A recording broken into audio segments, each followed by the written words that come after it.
뼈 건강 하면 딱 떠오르는 거 아마 대부분 칼슘 맞죠? 근데요, 뼈를 그냥 칼슘으로 채우기만 하는 걸로는 부족해요.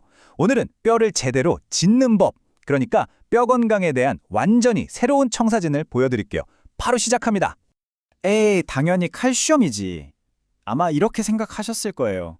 우리 어릴 때부터 귀에 못이 박히도록 들었잖아요. 우유 많이 마셔라, 멸치 먹어라. 근데 과연 그게 전부일까요? 정말 칼슘 하나면 끝일까요? 오늘 이야기의 핵심이 바로 이 문장 하나에다 들어있습니다. 자, 튼튼한 뼈를 만드는 걸 튼튼한 집 짓기에 한번 비유해 볼게요. 칼슘이 중요한 벽돌이라는 건 두말하면 잔소리죠. 근데 생각해 보세요. 벽돌만 잔뜩 쌓아 놓는다고 그게 저절로 멋지고 튼튼한 집이 되지는 않잖아요. 그래서 먼저 우리가 너무나도 당연하게 믿어왔던 이 거대한 칼슘 신화부터 한번 제대로 파헤쳐보겠습니다. 과연 칼슘이 모든 걸 해결해 줄까요? 이상하지 않으세요? 우린 분명 뼈에 좋다고 칼슘을 열심히 챙겨 먹는데 왜 나이가 들수록 뼈는 약해질까요? 네, 물론 칼슘이 뼈의 핵심 재료인 건 사실이에요. 하지만 결정적으로 칼슘은 혼자서는 아무것도 못하는 외톨이 영양소이기 때문입니다. 튼튼한 집을 지으려면 설계도도 있어야 하고 자재를 옮기는 사람, 벽돌을 쌓는 기술자, 전체를 감독하는 사람 다 필요하잖아요. 뼈들 똑같습니다. 이른바 뼈 건강 어벤져스 팀이 필요하다는 거죠. 칼슘은 그 팀의 멤버 중 한 명일 뿐이에요. 자, 여기 뼈 건강 어벤져스의 핵심 멤버 4명을 소개합니다. 일단 재료인 칼슘이 있고요. 이 재료를 우리 몸 안으로 들여올 열쇠, 바로 비타민 D3가 필요합니다. 그리고 전체 공사 과정을 조율하는 현장 감독, 마그네슘이 있어야 하고, 마지막으로 이 재료를 정확한 위치로 안내하는 교통경찰, 비타민 K2가 있죠. 그럼 이 어벤져스 팀이 실제로 어떻게 협력해서 뼈라는 집을 짓는지 그 4단계 건설 과정을 한번 쭉 따라가 보겠습니다. 과정은 아주 간단해요. 첫째, 재료인 칼슘을 먹어서 확보하고요. 둘째, 그 칼슘을 혈액 속으로 흡수합니다. 셋째, 혈액 속에 들어온 칼슘이 제멋대로 놀지 않도록 균형을 잡아주고, 마지막으로 가장 중요한 최종 목적지인 뼈에 정확하게 배치하는 겁니다. 이 4단계 중에 하나라도 삐끗하면 공사는 엉망이 되는 거죠. 자, 2단계 흡수의 문을 열어볼까요? 우리가 칼슘을 아무리 많이 먹어도 비타민 D3라는 열쇠가 없으면 우리 몸의 문은 굳게 닫혀 있어요. 그럼 어떻게 될까요? 네, 먹은 칼슘 대부분이 그냥 몸 밖으로 슉 나가버립니다. 비타민 D3가 있어야만 비로소 장에서 칼슘을 혈액 안으로 쭉 끌어당길 수 있는 거죠.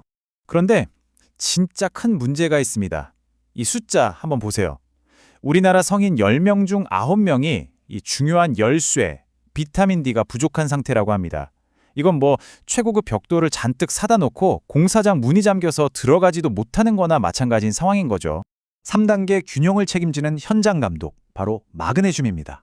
칼슘이 근육을 수축시키는 엑셀이라면 마그네슘은 근육을 이완시키는 브레이크 역할을 해요. 이 둘의 균형이 맞아야 하죠. 가끔 눈밑이 파르르 떨리는 거, 이게 바로 마그네슘 부족 신호예요. 그리고 더 중요한 게 뭔지 아세요? 마그네슘이 있어야만 그 비타민 D 열쇠가 활성화돼서 진짜 열쇠 역할을 할 수 있다는 겁니다. 진짜 없어서는 안 될 현장 감독이죠? 자, 드디어 마지막 그리고 어쩌면 가장 중요한 멤버, 비타민 K2입니다. 이 친구의 역할은 뭐냐? 바로 교통경찰이에요. 일단 혈액 속으로 들어온 칼슘이 길을 잃고 엉뚱한 데로 가지 않도록 이쪽입니다, 뼈는 이쪽이에요 하고 정확하게 공사 현장까지 안내하는 거죠. 만약에 이 교통경찰이 없다면 상상만 해도 끔찍한 일이 벌어집니다. 혈액 속에 들어온 칼슘들이 갈 곳을 잃고 도로 위에서 우왕좌왕, 그야말로 대혼란이 시작되는 거죠. 이게 바로 그 유명한 칼슘 패러독스라는 현상입니다. 정말 기가 막힌 일이죠. 정작 칼슘이 있어야 할 뼈는 칼슘이 부족해서 텅텅 비어가는데 절대 가서는 안 될 혈관이나 관절 같은 곳에 칼슘이 들러붙어서 딱딱하게 굳어버리는 거예요. 뼈 튼튼하게 하려고 먹은 칼슘이 거꾸로 혈관을 막아버릴 수도 있다는 정말 무서운 역설입니다. 여기서 잠깐! 많은 분들이 비타민 K1이랑 K2를 같은 걸로 아시는데 이건 완전히 다른 겁니다. 비타민 K1은 우리가 흔히 아는 녹색 채소에 많고 피를 먹게 하는 혈액 응고가 주된 임무예요. 반면에 오늘 이야기의 주인공, 우리의 교통경찰, 비타민 K2는 나토나 청국장 같은 발효식품에 주로 들어있고 오직 칼슘을 뼈로 보내는 임무를 맡고 있죠. 둘은 완전히 다른 거예요. 자, 이제 흩어져 있던 퍼즐 조각들이 다 맞춰지는 것 같지 않으세요? 이게 바로 뼈 건강의 새로운 시대를 여는 완벽한 시스템이자 새로운 설계도입니다. 마지막으로 한 번 더 정리해 볼까요? 칼슘이라는 벽돌을 비타민 D3라는 열쇠로 우리 몸 안으로 가져옵니다. 그럼 마그네슘이라는 현장 감독이 전체적인 균형을 딱 잡아주고 비타민 K2라는 교통경찰이 이 벽돌을 뼈라는 정확한 공사 현장까지 안전하게 데려다 주는 거죠. 바로 이 완벽한 팀워크가 튼튼한 뼈의 핵심입니다. 그러니까 이제 핵심이 뭔지 아시겠죠? 우리의 목표는 더 이상 칼슘을 무작정 많이 먹는 게 아니에요. 그게 중요한 게 아니라 내가 먹은 칼슘이 엉뚱한 데로 새지 않고 정확하게 뼈로 갈 수 있도록 길을 만들어주고 방향을 딱 잡아주는 것. 다시 말해 칼슘을 제대로 관리하는 게 훨씬 더 중요해진 겁니다. 네, 맞습니다. 이제 칼슘만 먹는 시대는 끝났다. 이것이 오늘 이야기의 결론입니다. 이제부터 뼈 건강은 단순한 섭취가 아니라 똑똑한 설계의 관점에서 바라봐야 합니다.